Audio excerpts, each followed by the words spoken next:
రైట్గా కృష్ణా జిల్లా మచిలీపట్నంలో తెలుగుదేశం పార్టీ కార్యాలయంలో జరిగిన మీడియా సమావేశంలో కూటమి నేతలు మాజీ మంత్రి పేరు నానిపై ఫైర్ అయ్యారు. అధికారాన్ని అడ్డదిడ్డంగా వాడుకొని ఇష్టారాజ్యంగా వ్యవహరించిన మాజీ మంత్రి పేరు నాని నోటా నీతి మాటలు రావడం హాస్యాస్పదంగా ఉందని కూటమి నేతలు ధ్వజమెత్తారు. కృష్ణా జిల్లా గ్రంథాలయ సంస్థ మాజీ చైర్మన్ గుర్రపాటి గోపీచంద్, జనసేన పార్టీ నేత Madivada Ramu, TDP cluster incharge Pippalla Kantharao, TDP నగర అధ్యక్షుడు లోకిశెట్టి వెంకటస్వామి తదితరులు నాని తీరును తప్పుపట్టారు.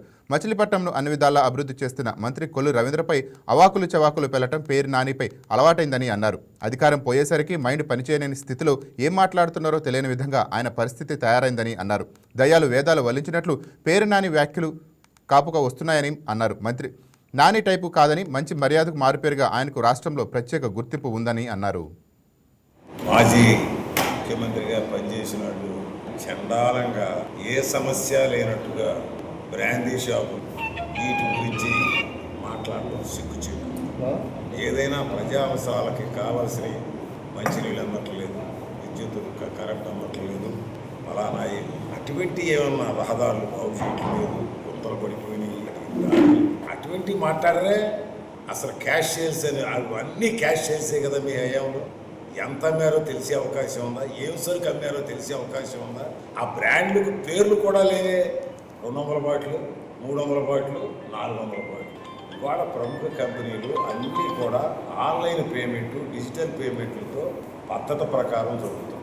మరి అంతేకాకుండా అసలు ఈ బార్ వ్యాపారం అంతా మీ వాళ్ళే కదయ్యా, మీ శిష్యులే కదయ్యా. ఎక్సైజ్ వాళ్ళతోనూ ఆఫీసుల మీదకి వెళ్ళిపోయి దాడికి వెళ్ళి పోయి ఎన్ని చేయాలో అన్ని చేయాలి. ఇవాళ కాలేజీ పిల్లల మీద హఠాత్తుగా ప్రేమ. కాలేజీ పిల్లలు ఏంటి, స్కూల్ పిల్లల దగ్గర కూడా పొట్లాలు అమ్మించారు మీరు, గంజాయి పొట్లాలు. అది మర్చిపోతున్నారు. అవన్నీ కంట్రోల్ చేశారు.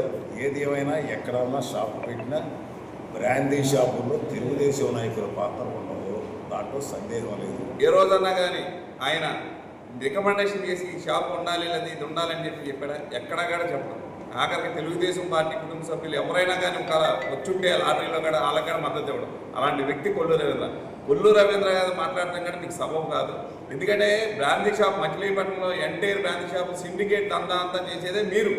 గతంలో కూడా సిండికేట్ అన్న బ్రాందీ షాప్ ఒక చిన్న బాటిల్కి 100 రూపాయల బాటిల్ 10 రూపాయలు మీరు అమ్మింది, 110 రూపాయలు అమ్మింది బాబు మీరు.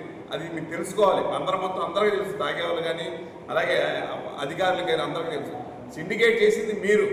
ఈరోజు మంత్రి గారు స్వయాన ఎక్సైజ్ శాఖ మంత్రి అయ్యండి ఒక్క 5 నిమిషాలు మచిలీపట్నం గురించి ఊరినే శ్రద్ధ పెడితే బ్రాందీ షాపులు మీ అనివార్య సీజ్ అయిపోతాయి. అది అందరికీ తెలిసిన విషయమే.